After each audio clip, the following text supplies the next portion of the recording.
tanan. Karon ako isulti ninyo ang devotional. Balihog ablisan niyo ang mga Bibles to Proverbs chapter 16 verse 9. Usar ni ka verse ang ako itulo karon, ako i-share karon. And ako ibasa. A man's heart deviseth his way, but the Lord directeth his steps. Sa ako ang nakuha ani na verse kay sa ako ang na-learn kay na basta ako mangita kog panaagi na sa ako arang way, ako arang dili ka hindi mo sunod sa Ginoo or dili mo sunod sa parents na gi-appoint sa Ginoo mo protect nato, mo guide namo. Problema jud ta.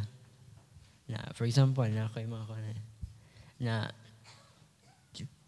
ako sa pacework nako dili maminaw na ang mama nako maingon na Tim, ayaw pag gadget, ayaw pag kuan, while nagtrabaho ka, dili ka focus, di ka katiwas sa imo ang kuan trabaho.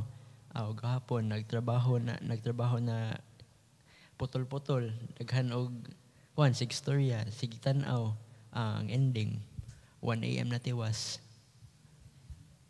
Wala ka tuog jud kanadlaw. Ang unsad nako na kanang kinsay i-befriend kay bawgod ta na kitang mga bata kay dili ta magpili, dili ta magkuan. Wata kay ba mo friend ta ani niya. Wata kay ba makabuba sa atong kinabuhi.